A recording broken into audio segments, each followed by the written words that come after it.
before it became about economic outcomes in textile production across the world, the cultural identity and social fabric and what people were creating is what textiles was about. So people have always been core to textiles.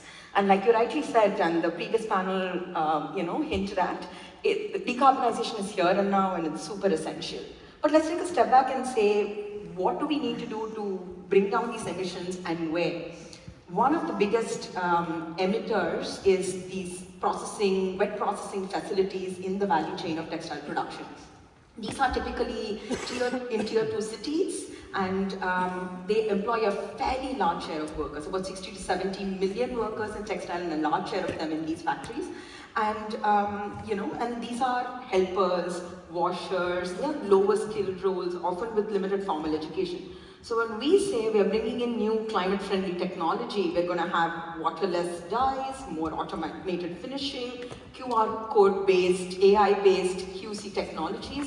That's a whole level of newness for people who've done this for generations and generations. And I think that's where we need to look at it. And no decarbonization, decarbonization is going to solve for the climate imperative.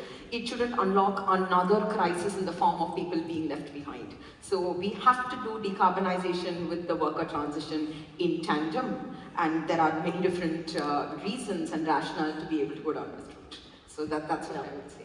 It's such a beautiful piece of material, and like we were talking backstage about the butterflies and the squirrels, and just imagining this kind of generations of work that's gone into it is really important as we talk about this issue. So Anna, as CEO of the H&M Foundation, you work at a systemic level. Could you tell us where in the supply chain decarbonisation is happening, and how do you ensure worker experiences stay central in philanthropic programming? Yes, so first of all, thank you to the panel before us. I think they really helped to set up this panel in a great way, and also to Vidhartha for creating such a, I think, very clear business case for just transition and the topics we will be discussing today. And as Sattva was saying, I think this is a known fact that all of us know. The emissions in the textile value chain, the hotspots are within the supply chain, and we know that the vast majority is around tier 2 and concentrated in quite a small number of facilities. And at the same time, to Aarti's point, there's also, we have a lot of workers employed. There's also in regions which are currently being very affected by climate change as well. So in that sense, it becomes very important and also very natural to look at that with a just transition lens. Now, when it comes to the H&M Foundation, so what we do is that we fund and drive projects that help the industry and support them on decarbonizing in a way that's just and fair to both people and planet. So we've had a holistic perspective already from the start, where it's always been important for us to integrate both the people and the planet lens. And the approach is quite simple. So we look at where are the highest emissions, so that's why most of our projects are also in the supply chain and specifically concentrated towards tier 1 and tier 2.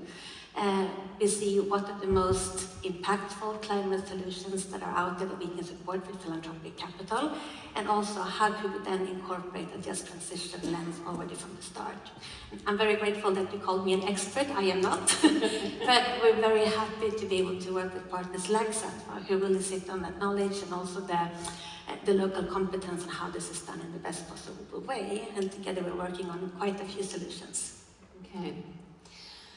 Aarti, from your experience consulting with brands and operations, what are the most persistent worker concerns about decarbonisation in fashion, and how should organisations structure governance to incorporate these insights meaningfully?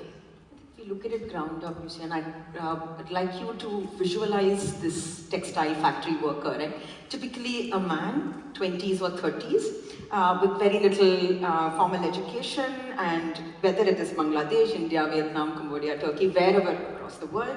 They usually start by watching other people, right? His work is in a fairly humid and hot place, like the previous panel mentioned, and the temperatures climb to even 50 degrees Celsius. So he spends hours manually lifting heavy fabric, being able to put it into machines and being able to test it and so on.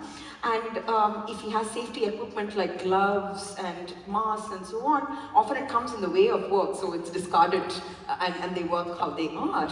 And what does he take home? Pretty much as he can take home to support his family and not too much more.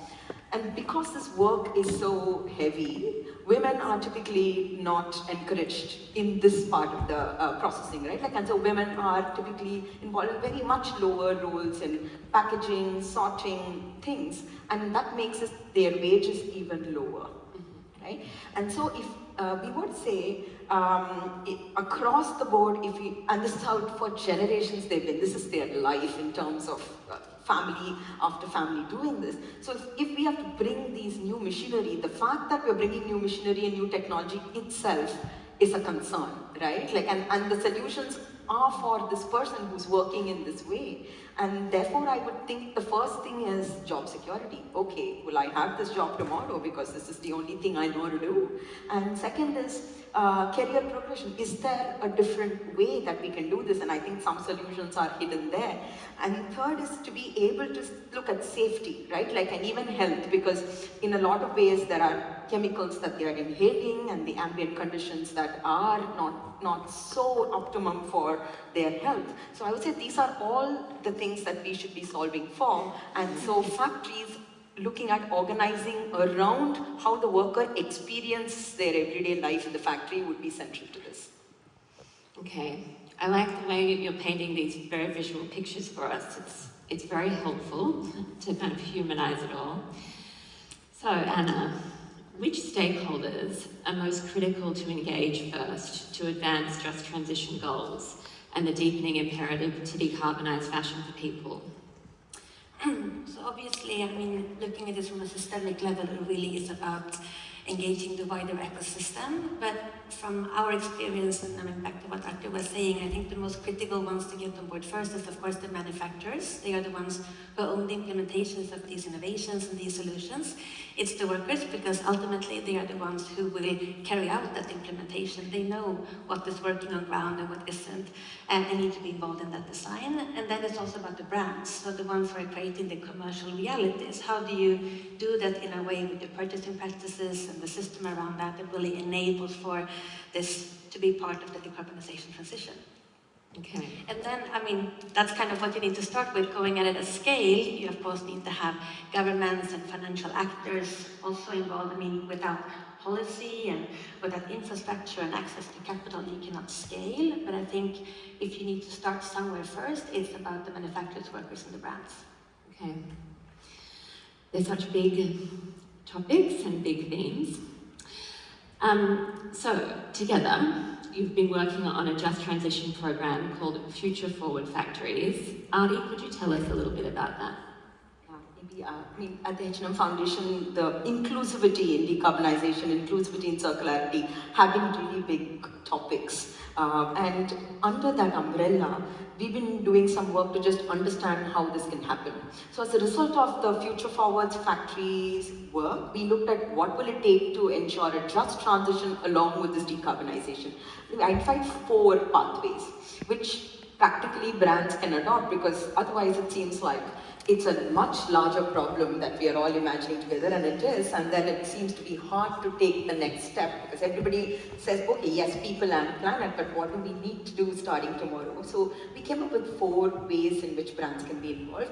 The first is reskilling and career pathways for the workers. So instead of them doing the current job of helping, because they're going to be different machines and so on, can they acquire those new skills and then become supervisors, can become managers, can become QC controllers in the same factory environment, and this gives them also more gainful jobs. So that's one pathway. The second is to look at redeployment and security, because not everybody can be in the factory environment still, and you may not need some of the people that have been doing other work, but can you, in a compassionate way, also help them find allied jobs or other adjacencies in which they can operate, and a lot is coming up with AI and many other digital ways of doing this.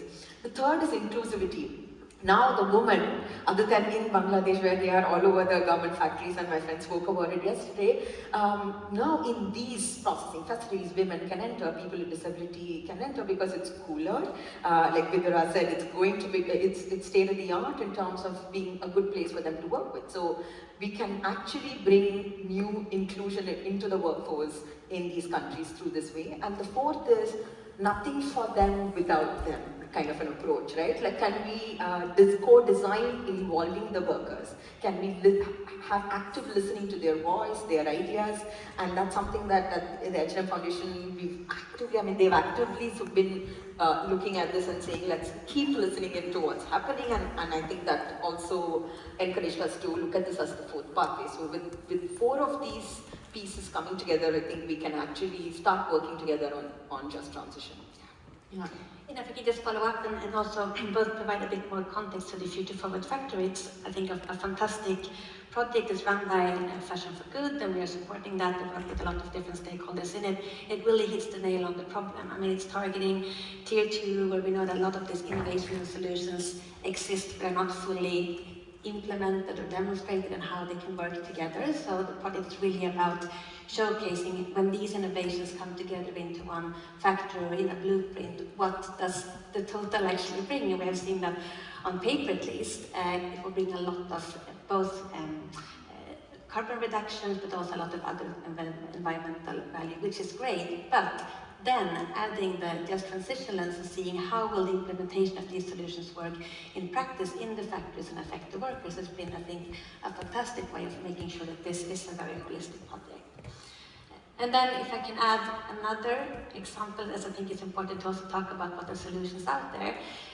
We're also supporting a project that's called Apparel. I think maybe some of you got the chance to visit them at the Ignite stage yesterday. And I think this is also a great example of how you can incorporate workers' voices and really bring the workers' needs at the center of a problem.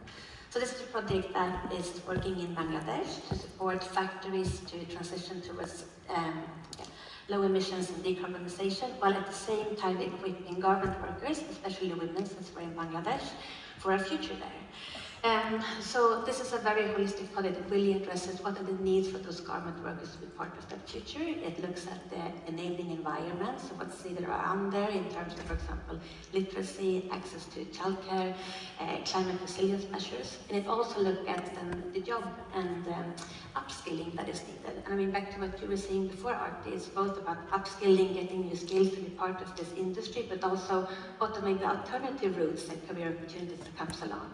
How can you also get access to managerial and management training and the things that you need for that. And, which I think is so strong in this project, it also looks at how can they support the factories on their decarbonization journey. So how do they become more competitive and get access to different solutions and innovations that can help them there. Today, the project covers around 170,000 workers. It's been going for quite a few years, and as you heard yesterday, we see some great results so far. Okay. 170,000, it's a big number. Yeah. So